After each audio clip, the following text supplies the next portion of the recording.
Chris, welcome to the show, man. Thank you for doing this.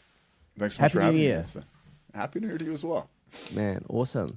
Tell me about sort of your involvement and history in nuclear. How did you get involved in nuclear? Yeah, it's a strange story because I'm a medical doctor by profession. Yeah. I've always had sort of side interests. I can never sort of stay focused on just one thing. And the nuclear bug or the itch started probably around 2018, around the time my son was born.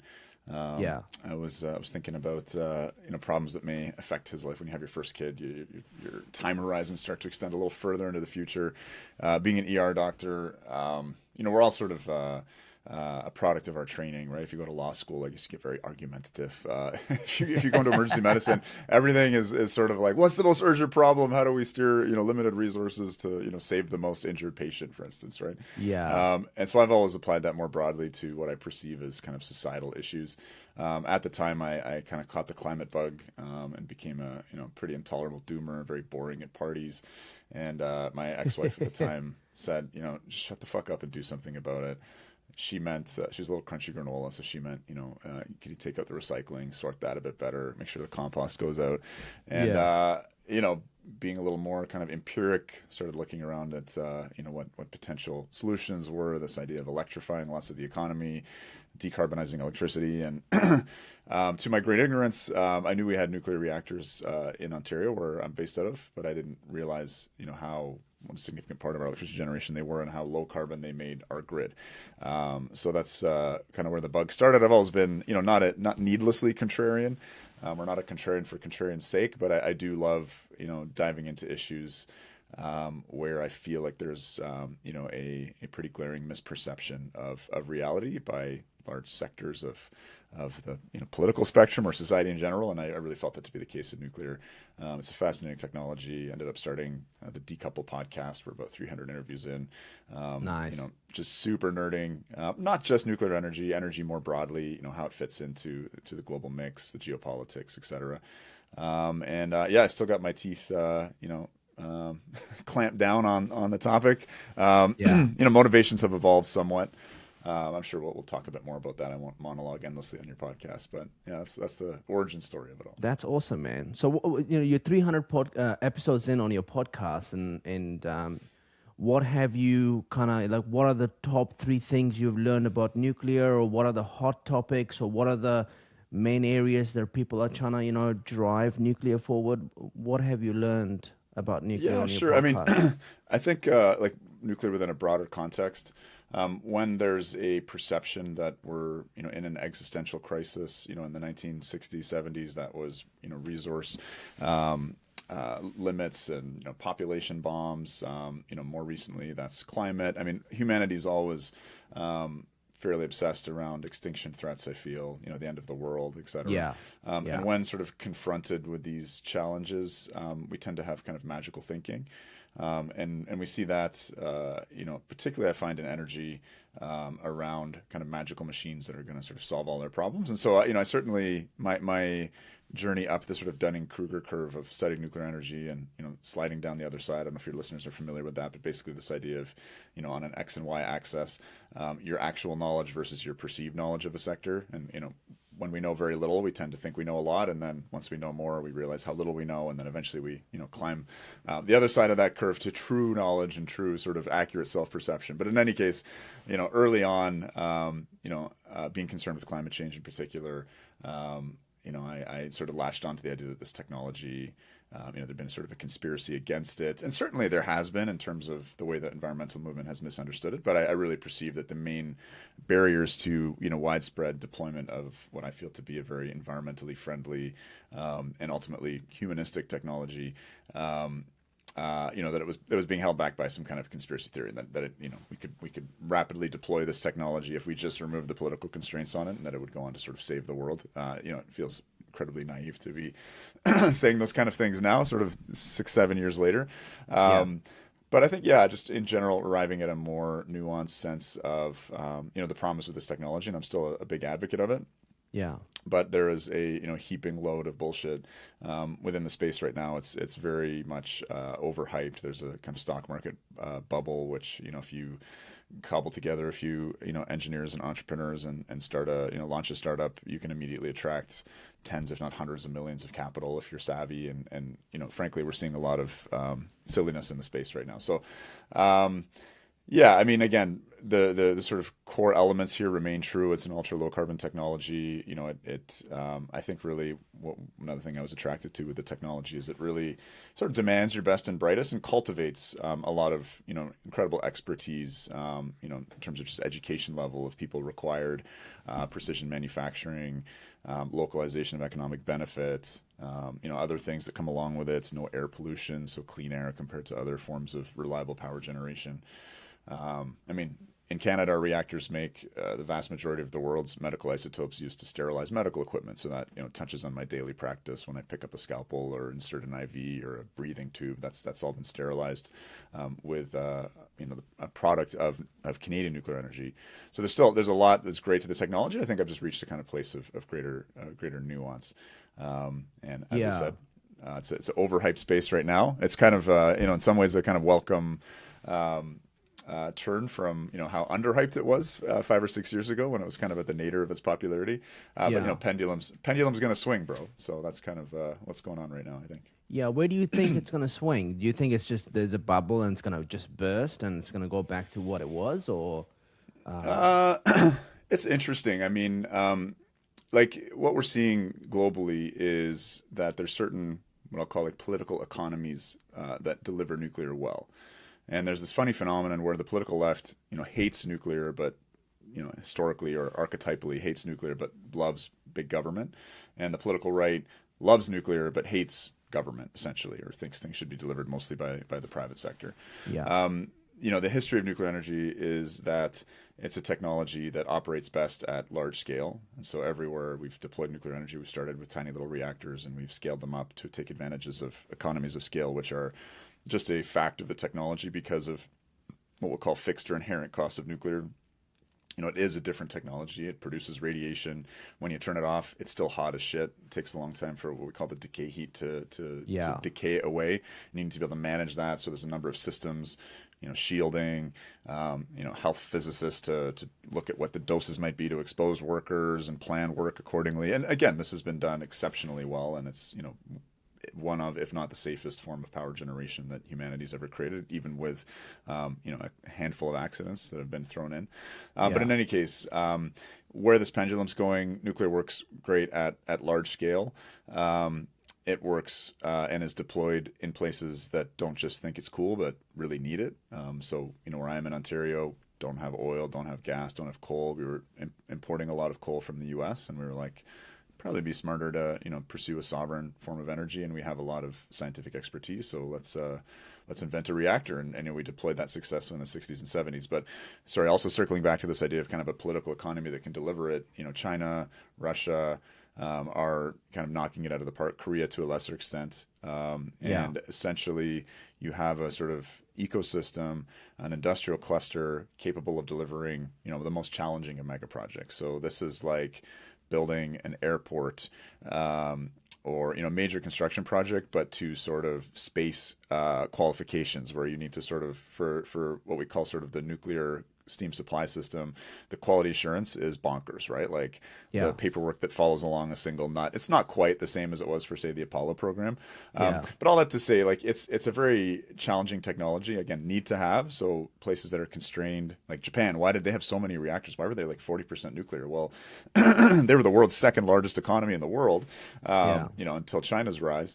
And they basically had exhausted their coal reserves and were dependent on energy imports for something like 90% of their energy. If you build a bunch of nuclear reactors and you can import very small volumes of uranium and store years of fuel on site, that's a huge benefit versus importing natural gas to sort of limited storage capacity, where if the boat doesn't show up for 2 or 3 weeks, say you were under some hostile embargo, you're effed and your grid goes down because you have no fuel, sort of thing, right? So similarly, why Taiwan had nuclear and why they're idiots for having turned off their nuclear plants, highly dependent on imports of just-in-time liquid natural gas.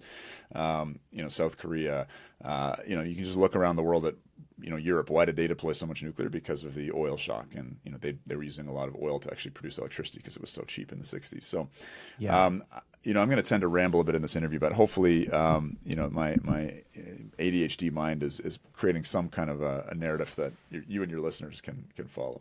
No, it's fantastic. No, I think you have so much wealth of knowledge, and it's being beamed to us in this like compact words. So we love it. I think one of the things that I'm noticing is that so much of the pursuit of energy, whether it's nuclear or anything else, it's all about energy independence, right? Every country wants to be independent. And I feel like that's kind of creeping into the private sector. And every data center and everybody working on artificial intelligence don't want to rely on the grid. They want independence. And that's why you see all these, Microsoft and Oracle, they're exploring, can they have a nuclear plant next to their data center, or can they tap into a nuclear plant? What about a micro reactor? Can we just assemble and install a micro reactor? And that's just going to cost us $100 million, right? And one of our sponsors for the nuclear show is Nuclearis Energy, and they're building a micro reactor. And they're working towards making the world's most efficient micro reactor. It's a parts supplier and manufacturer for nuclear plants. It's a company based in Argentina, and now they're expanding into the U.S. And they're fundraising. They're part of this crazy rise of wanting to be part of this new generation nuclear reactors, assemble them fast, pump them out, and make them not.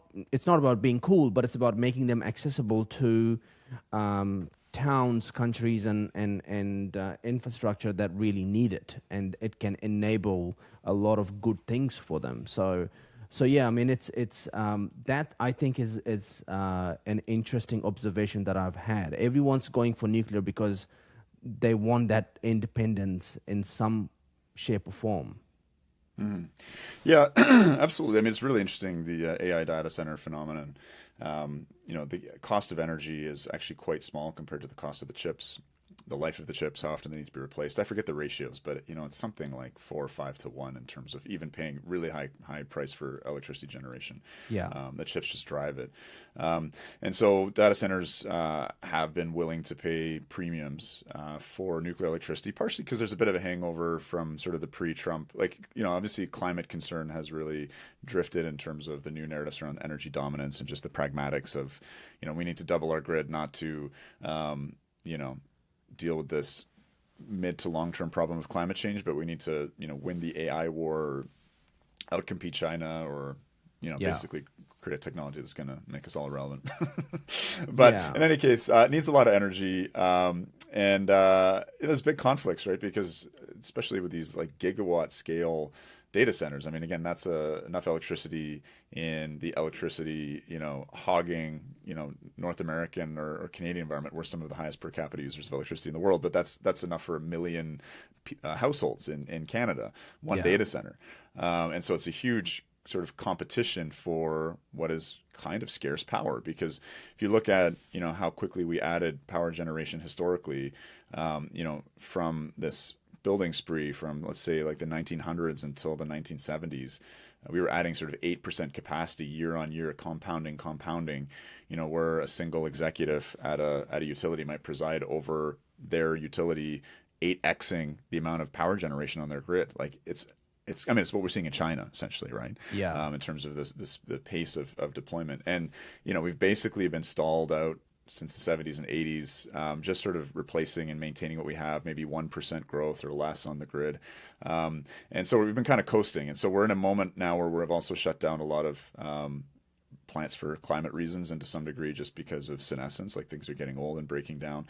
And now we're in this phase of, hey, we kind of need to build like we did in the 40s and 50s. And because of that scarcity, when a data center says, hey, I'd like a gigawatt of, base load 24/7 electricity, they're in competition with, mom and pop's a corner store, or your air conditioning needs, or your household's needs. And so, yes, there is this idea of like, hey, if we can sort of try and do stuff off the grid, not just because it would be nice, but because, there's pressure from public utility commissions saying, hey, no, you can't plug in here. We don't want you here. You don't get priority access to the grid because you're literally competing with, more pragmatic needs of, voters who hopefully are empowered enough to drive democratic decisions. Anyway, so yes, there's this rationale to do things behind the grid, and there's just a race on for plugging in every potential source of power generation. And so, we're seeing gas turbines, reciprocating generators.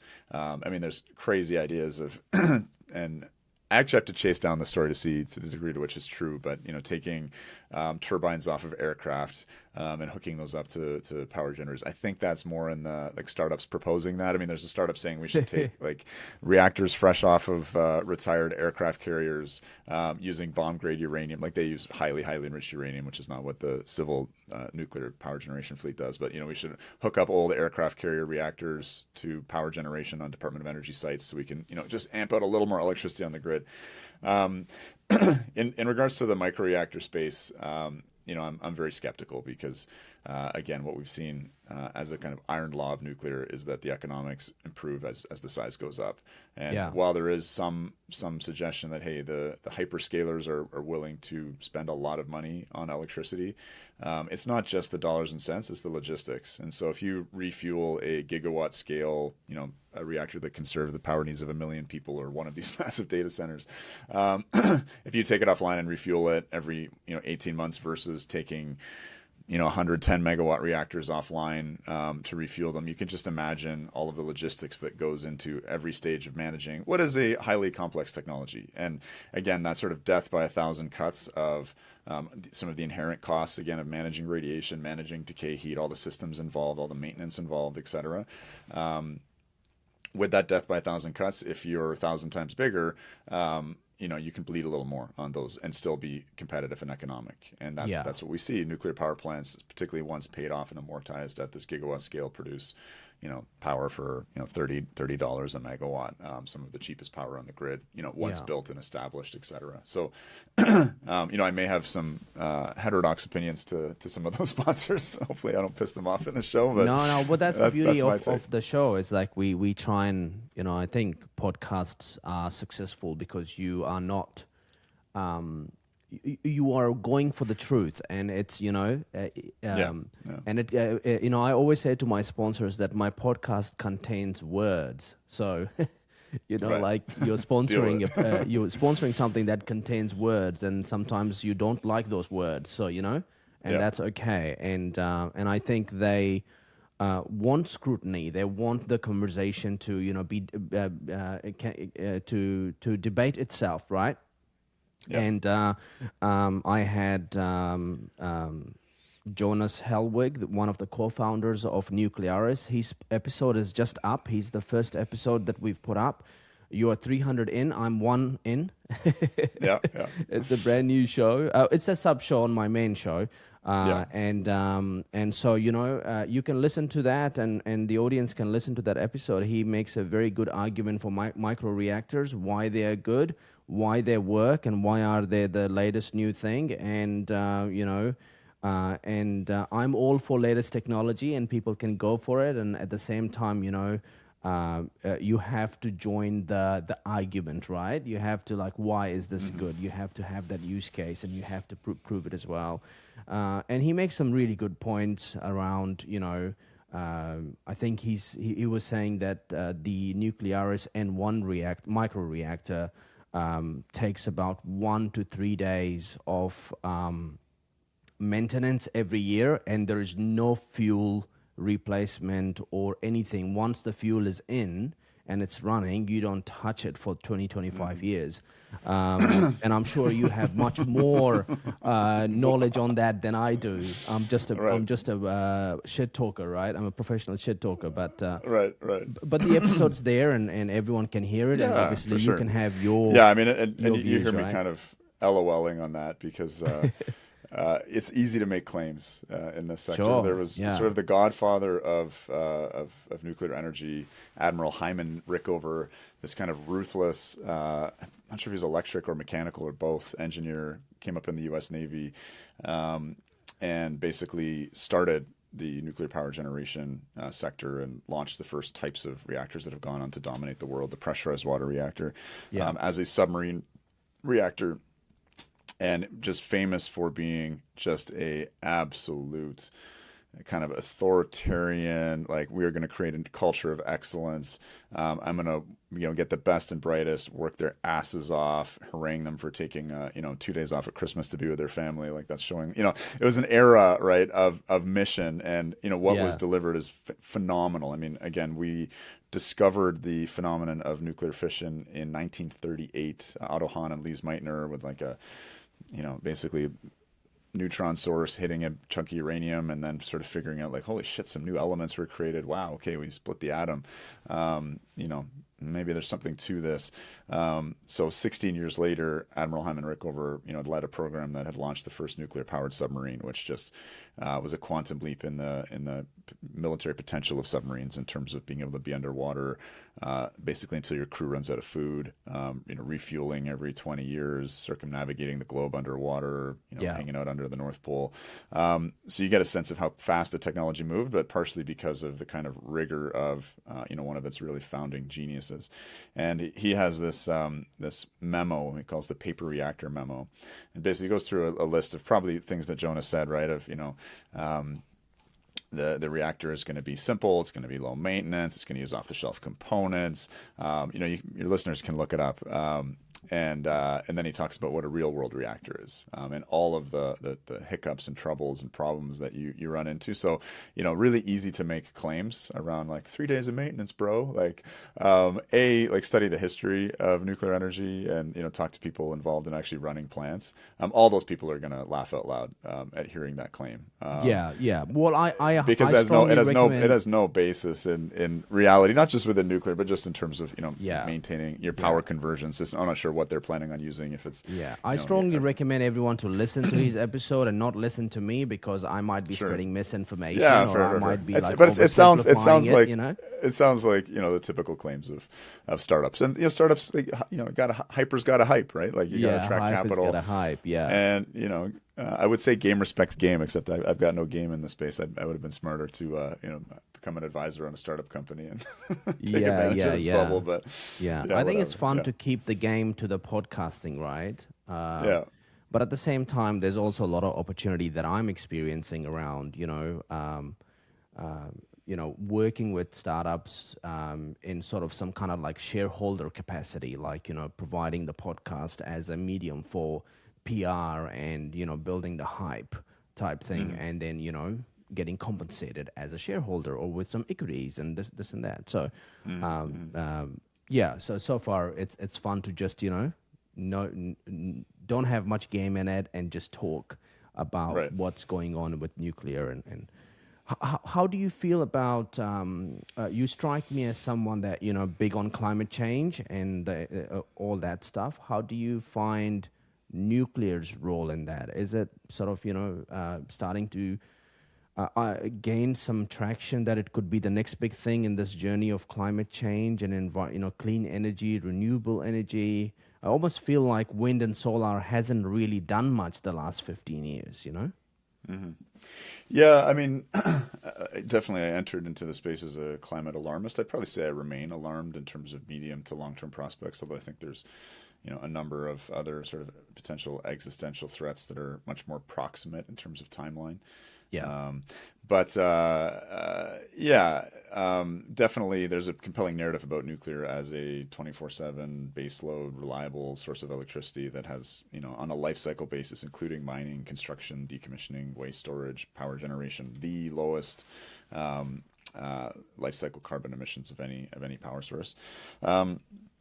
And that's relevant. I mean, in terms of global contribution to electricity, it's not an insignificant source of supply. Solar has surpassed that. The kind of uptick in price drops and deployment of solar is absolutely bananas. Again, the issue that we see with nuclear is that, as I mentioned earlier on, there's certain political economies that sort of are better at delivering it. And because it's, to try and explain it and maybe dumb it down, solar in particular is kind of like, if you have to get from A to B, there's a number of ways to do it, right? And solar, the equivalent might be manufacturing bicycles. Easy to build. Build like for I don't know, let's say $1 billion. You can build a lot of bicycles, right? You can get a lot of riders on that. You can get them from A to B. Maybe they're going to get tired and need to stop at the side of the road and take a break, or they got to eat some food or whatever else. But if you imagine like an electron as a human and getting on a bicycle and going somewhere, you can move a lot of electrons, shall we say? In reality, we're just jiggling them with AC power, but whatever. We'll just stick with this metaphor. Nuclear is like building a freight train. So you got to build the locomotive, you got to build the cars, you got to lay the track. And so it requires just a lot of coordination. It's capital, a lot of upfront, high cost capital. Hopefully it's low cost because it's ideally, financed by backers with great credit, such as nation states or really large utilities that can access ultra low cost capital. But you can build that freight train. Once it's built, you can move a whole lot of. If we're sticking with moving people, then you can build a passenger train. You can move a lot of people reliably. In bulk. Et cetera, right? Yeah. And so, in the Western world right now, we've really lost our capacity. As I mentioned, in the 50s and 60s, we were, growing our grid by 8% per year. We were also building all of the infrastructure that's crumbling around us now that we rely on, our bridges, our railroads, our subways, et cetera. And we're really in a struggle session trying to build that stuff in the contemporary era. So, why is the solar deployment been so successful, particularly in the West, and why has it been such a, it's the fastest growing component of a lot of grids around the world. In the U.S. That's slowing now because of Trump, but part of that is because China makes them at massive scale. The price has been driven down, and we import them. We attach them to a metal frame in a field somewhere. That's like a pretty low bar for entry in terms of construction complexity and project management. And so, it's a really quick, easy, fast thing to add to the grid without the Western economies needing to do a lot of the heavy lifting and complex project management work. Whereas nuclear is, again, the opposite. And we've just started to suck at building bridges, airports, railroads, high-speed rail, et cetera. We suck at building nuclear in the West. And that's a challenge. And that's part of what the kind of microreactor startup people are saying, hey, we have this magic bullet to get around that. We're going to build things in factories, hyper-productive factories, not big, inefficient construction sites. But what that misses is, and again, to make another metaphor, the idea is, hey, let's build airplanes, not airports. We suck at building airports. Airports are, big and complex and a lot of concrete and huge buildings and whatever else. We should just build these little tiny airplanes and, forget about the airport. But with nuclear, the airplane always, and in general, an airplane always needs an airport. And if you're creating an airport to handle tiny little airplanes, it's a less efficient airport. You're still needing that critical mass of runways and hangars and things like that. It's just less economic than if you had a kind of full-sized airport supporting full-sized, passenger planes that can move a lot of people and cargo. Yeah, no, that makes sense. So you feel like the challenge really around nuclear now, it's really not going down this pathway of pushing more for policy and regulation and politics or micro reactor. It's about getting better at building bigger reactors. Is that what I'm hearing? Yeah. As sort of heterodox as that might sound in the current sort of investment climate and kind of hype bubble. Yeah. It's sort of when you have a radically different thesis, which is, again, that, hey, we should go really small with nuclear reactors. The burden of evidence is kind of on you, right? Yes. That is the harebrained statement, not, okay, every nuclear program ever in world history has started with small, single megawatt reactors and then moved towards the sweet spot of around a gigawatt everywhere, every country. Right? If there had been this cheat code of like, hey, we could build small reactors and do more factory fabrication, this is a technology that, in the words of a friend of mine, has had the snot beaten out of it. I mean, this was the hot technology of the 50s and 60s, right? I mean, from the weapons perspective, nuclear rockets, we tried to make nuclear-powered aircraft. We succeeded with nuclear-powered submarines and aircraft carriers. We tested out, every combination of coolant, moderator, that we're still talking about to this day with, companies that are saying, hey, I've got an advanced reactor concept. It was tried in the 60s and 70s, and we gave it a good shot. And yes, we didn't have AIs and we were using slide rules and things back then, but a lot of this stuff has been tried. So my fairly conservative thesis is examining history the tendency to deal with these inherent fixed costs of radiation shielding, decay heat management, building robustness into a system to be able to handle earthquakes and tornadoes and flooding, et cetera. That all requires significant investments in the airport. And so you just can't get around building the airport. And so you might as well, build a big resilient airport for big resilient airplanes that are going to be just more efficient. And so, I'm usually the heterodox guy. I'm usually like, let's be contrarian. But in this sense, it's like, let's carefully examine history and look at a technology that has been it's been neglected in the last 20, 30 years, but really had a lot of effort poured into it historically. And where we have, great examples of success and where we have fantastic technology. I mean, some of the conventional reactor designs that have been developed in the last 20, 30 years are like just marvels of passive, of taking advantage of sort of passive physical phenomenon to deal with some of those challenges, particularly with regards to decay heat management and things like that. Yeah.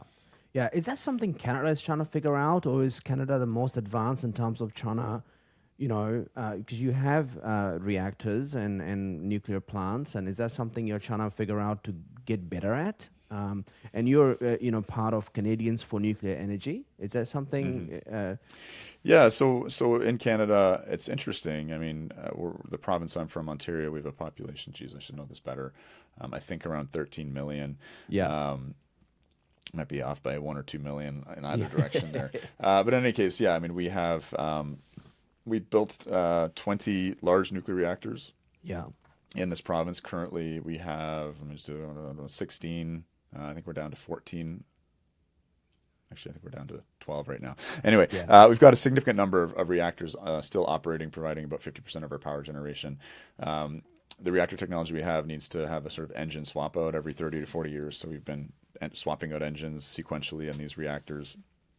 We're developing the project management expertise to do that really well, and we've been doing those on budget and ahead of schedule. So in terms of like my view of what nuclear really needs, it's to, again, get better at building the bridges, get better at building the airports, to find, again, and that's going to serve us well across a variety of infrastructures that we need to get back in the game of if we don't want to be completely surpassed by China, or even just maintain the wealth and the infrastructure that enables a wealthy, prosperous society. So in any case, that's I think where Canada's really contributing is on that project management side.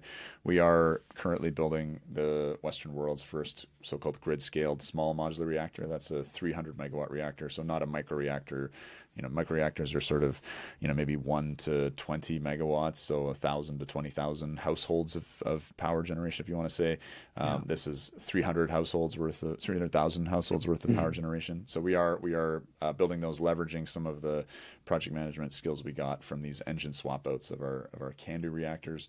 And we are on the cusp of making a technology decision about what we're going to build for our next sort of big build outs of 4 to 8 gigawatts. So again, 4 million to 8 million households worth of electricity that are planned sort of for the next 15, 20 years. And that's a very important decision for us to make for some interesting reasons to do with our trade war right now with the U.S., because we have to choose between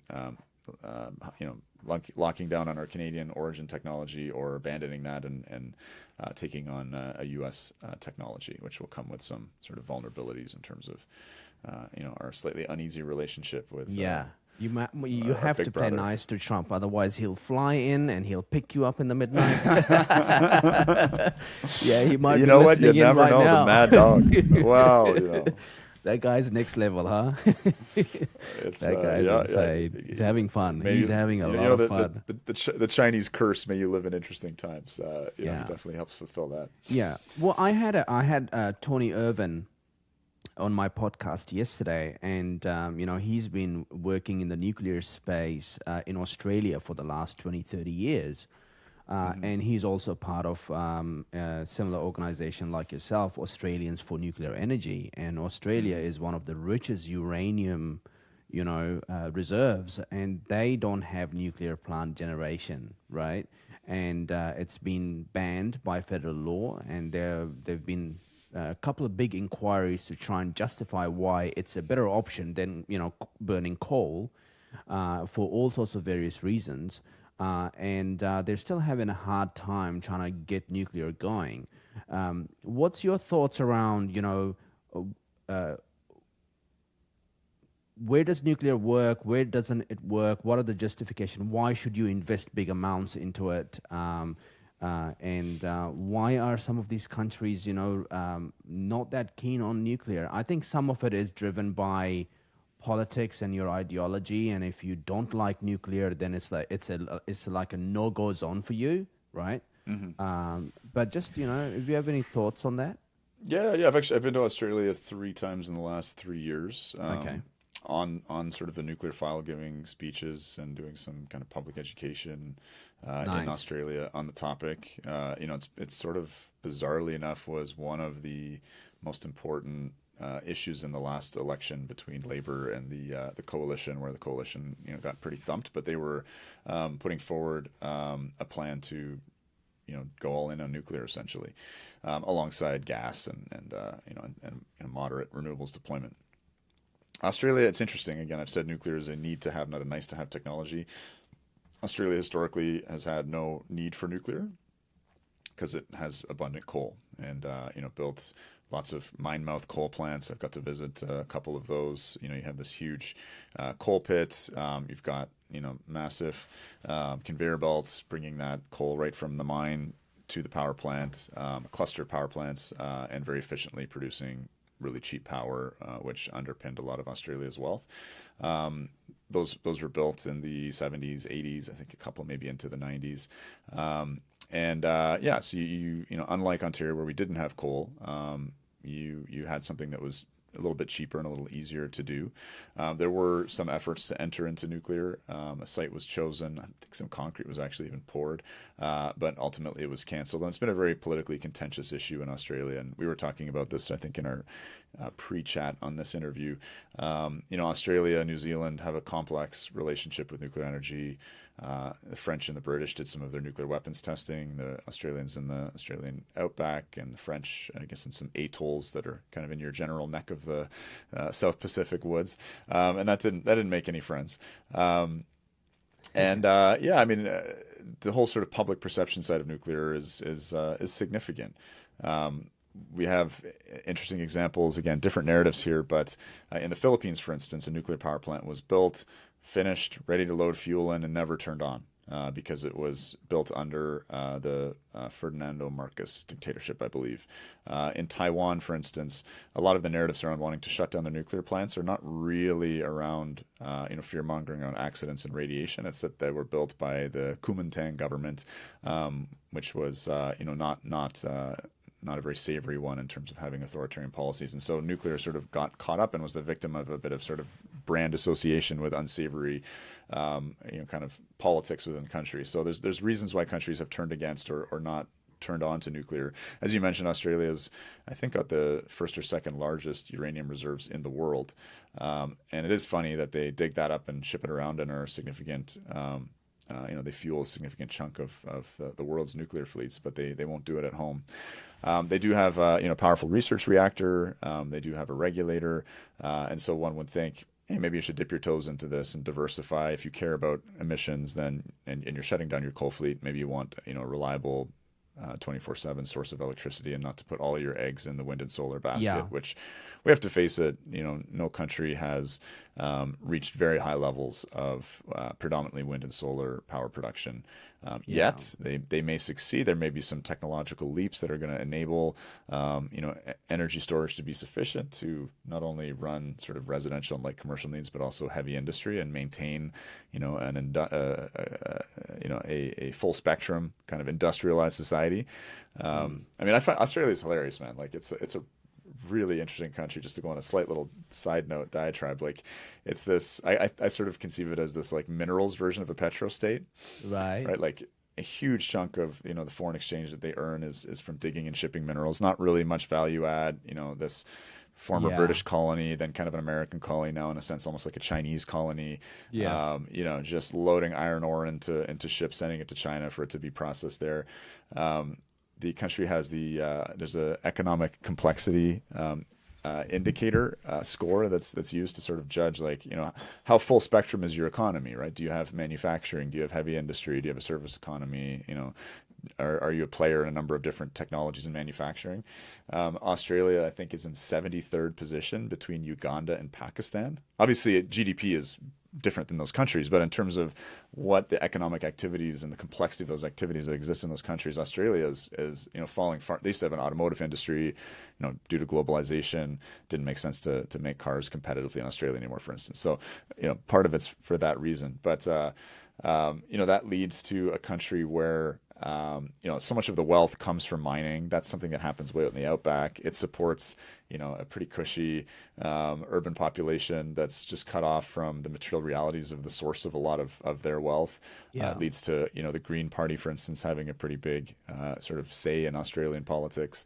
Profoundly unserious, out of touch political movement globally, if I can be so bold as to say. So there's a lot that's really, really interesting about Australia. Should they build nuclear power plants? I think it'd be a good idea. Is it challenging, particularly in a country that has lost that economic complexity? I mean, they've done mega projects in terms of the liquefied natural gas terminals that they've built. So that suggests that there is some project management expertise and that it's within their grasp. But we got to face it. It's a heavy lift, and it's going to take a lot of societal mobilization. And it's a country that's very divided on this topic, with some very entrenched political forces who can play a kingmaker role in I think it's a kind of ranked ballot system where you have a lot of political diversity.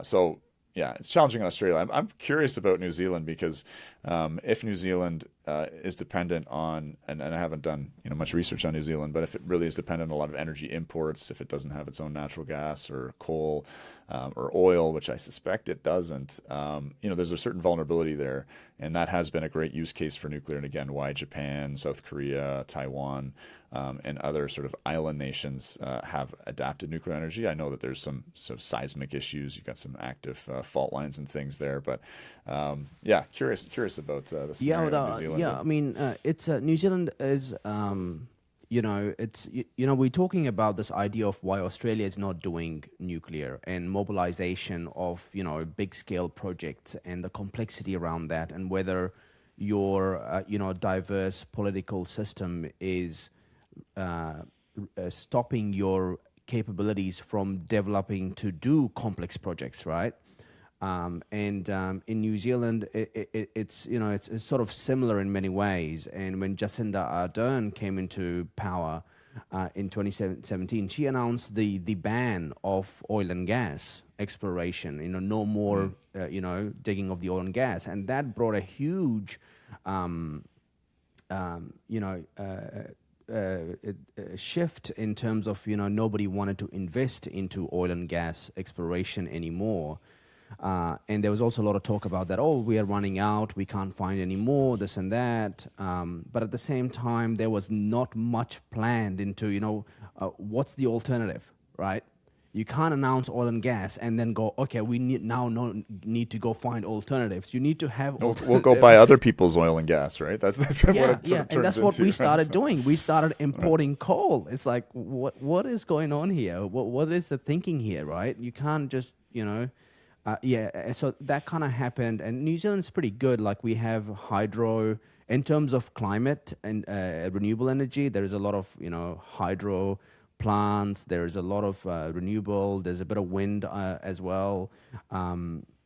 Nuclear never comes as part of a conversation. And I think it's very much driven by the green political movement and the left political movements. Like, no, we don't want to go there.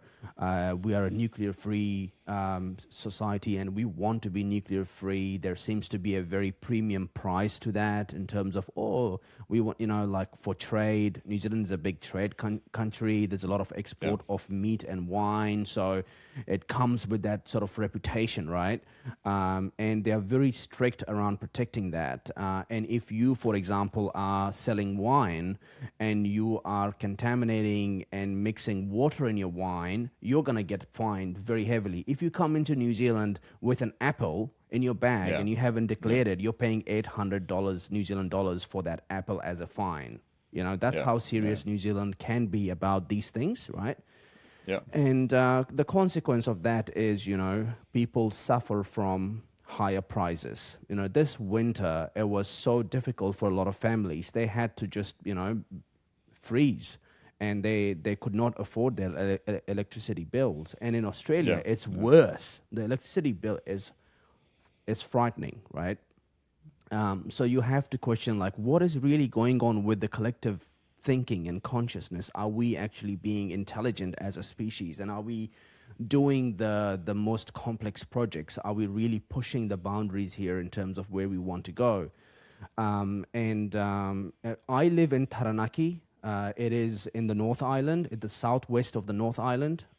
We are probably we produce 80% of New Zealand's energy. It's been a region of oil and gas. Interesting. Okay. And it's been through the most pressure since 2017 to come up with new infrastructure and new research and new commercialization of renewable energy. There is an organization set up, funded by the government, called Araaki.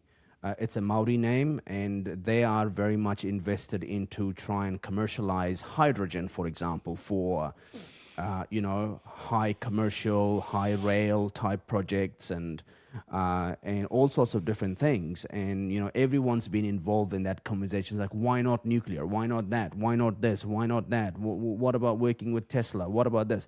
So that's been kind of the chat in New Zealand for a very long time. With the new government in play from 2023, they've removed the ban on oil and gas, but it hasn't really taken much traction because people feel New Zealand's political system is like if the other one comes in, they'll just remove the ban again, and it'll just go back and forth. So they cripple the investment, and then you kind of lose that interest, and people are not really interested. Before we were chatting, I also mentioned that we have a startup called OpenStar in Wellington, and I'm going to go speak with them about their work on nuclear fusion. They're trying to solve nuclear fusion. They've got 55 employees, and they're just going through their second round of investment. And so it's really cool to see that happening in New Zealand, right? And the climate change conversation is huge in New Zealand. I must admit, I'm not a climate change advocate. I was never into climate change. Was never interested. I was always interested in computers. That was kind of like my thing. I grew up in the United Arab Emirates, right? Oil and gas was huge, but it's also a country that is very passionate about big projects, complex projects, build the tallest tower, build rail, build this, build that. So they've built a number of massive nuclear power plants. Actually, had the privilege of getting the tour of the Baraka station. It's amazing. Yeah, it's like a pyramid. It's like 4 pyramids in the desert. Yeah. So I grew up with this mentality that what's next? What can we do? What about this? What about that? That was kind of like my childhood. Like you would go and drive around Dubai. You're like, wow, you're building a long tower. How you do that? So I think that mentality is what I love about solving problems and getting involved into all these different things, and I enjoy that. And I have a huge background in project management, and I've worked in managing very complex technology projects. And then I was like, okay, I want to be a comedian, right? This is enough, and I want to do podcasting, right? And so I understand that, and I find that I struggle a lot in New Zealand to be part of these conversations. So I avoid political environments, public speaking. I avoid getting involved in these policies because you find you're just talking to a group of people that just don't see the way that people do in Dubai and how we think in Dubai and the projects we do and the scale of the projects we work. Over here, I think people are trying really hard to bring back manufacturing, build houses differently. The consent process is insane, to just build a tiny little thing. You just, you're crippled. So there's a lot of people trying to reform the systems, reform the way we think and drive it, but it still feels like peanuts when you start looking at what Dubai is doing, And Yeah, that's again that question of kind of political economy and what our financial systems are capable or want to finance. Their sense of what the return on investment is. I mean, in the United Arab Emirates, there's such a sense of nation building, national pride, sort of yeah, a national project. There's capitalism. yeah, There's people getting fantastically wealthy, but there's this ethos amongst the national population of, together we want to build our country into something yeah, that's strong and has prestige and respect around the world. yeah, And as a result, I mean, they've also got, just incredible natural resource wealth through oil. So they're capable of launching these huge projects. yeah, But you yeah. could I also think, imagine you can imagine a country like that doesn't have that ethos and just is, yeah, just involved in hedonism and not yeah, actually turning that wealth.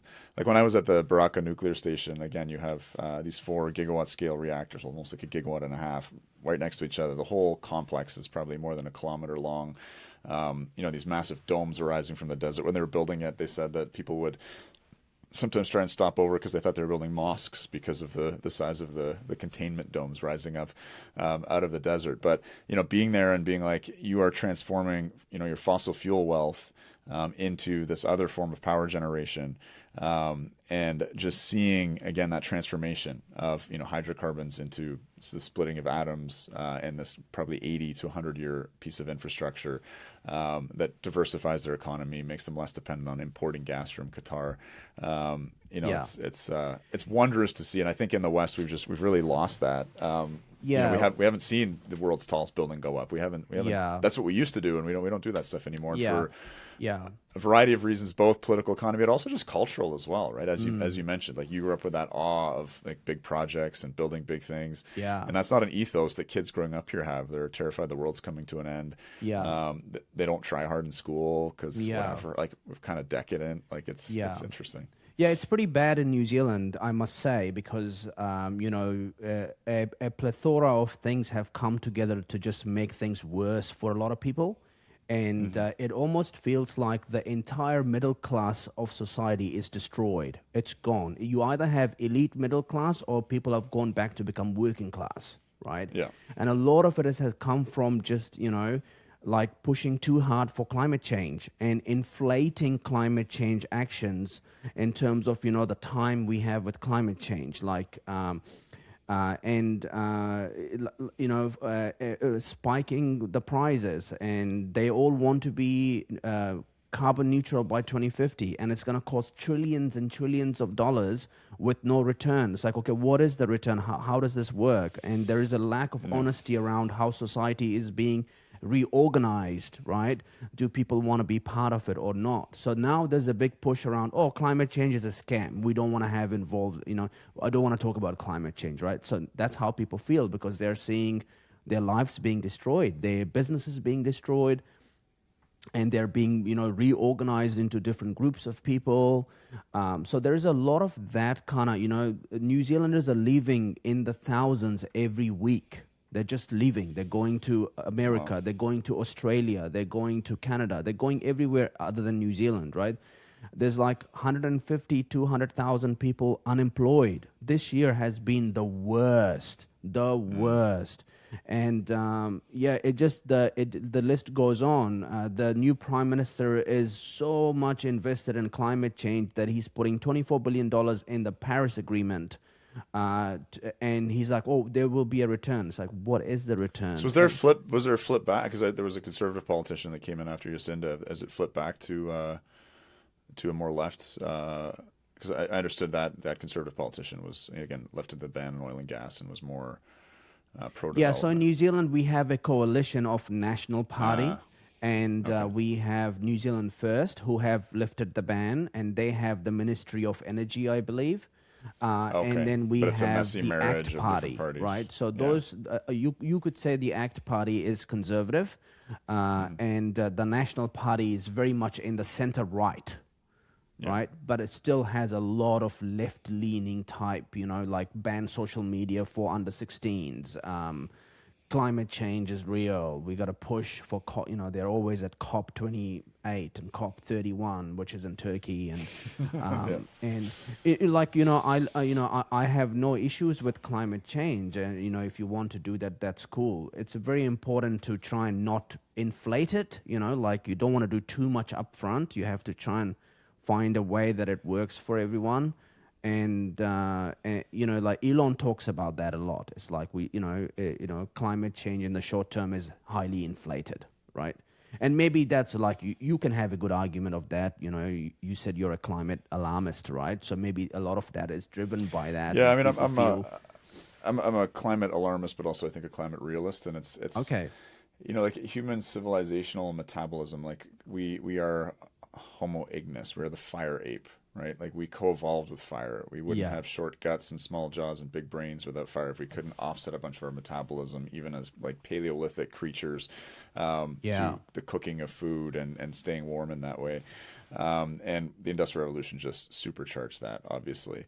And while there are some low carbon technologies we can deploy around the edges, if you just look at sort of the scale of what would need to be replaced, it's something where again we can make trivial changes, I think, around the margins, fractions of a degree.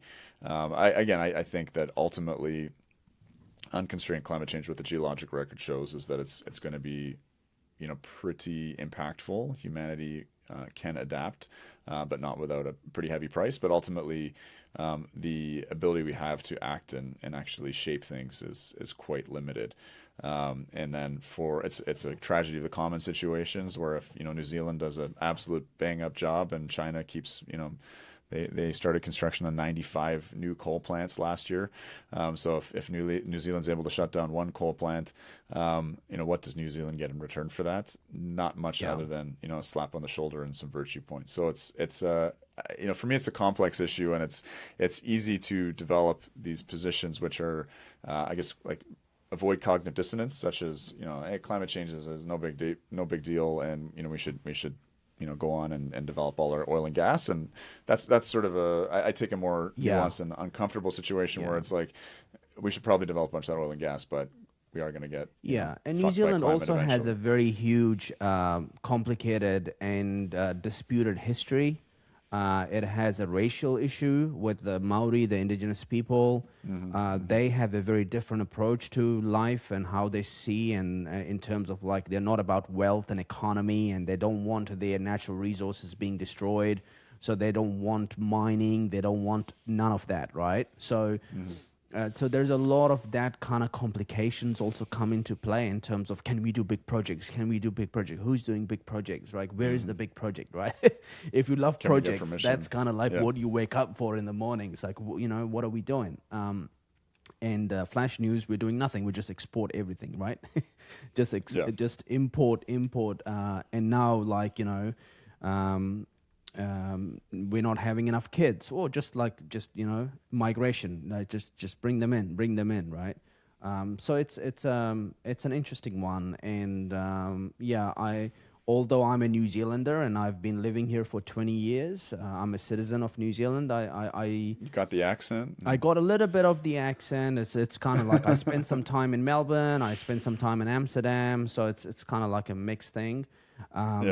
But I love nuclear. I've always loved nuclear. I was fascinated by this nuclear reactor in the sky. How does it work, and what is it doing? What is the right environment for it? I love stories like natural nuclear plants that showed up in 2 billion years ago in Gabon in Africa, West Africa, and that environment. And I love big complex projects. If you know about Oklo in Gabon, you've been you've been nuke built.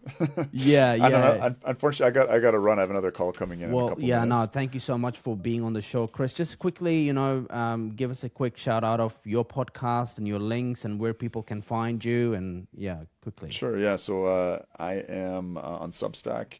Decouple Media. We have the Decouple Podcast on YouTube and all your various podcast platforms of choice. It's pretty wonkish, pretty deep divey, but we do have a little something for everybody. If you go through the archive, you can find some stuff that's not, the intricate details of the AP1000 Westinghouse 2-loop pressurized water reactor. But Yeah. I encourage people to check it out. And you can always reach out to me on Twitter at Dr._Keefer. Well, thank you so much for your time today, Chris. Thank you very much. Bye, everyone. Cheers, Adam.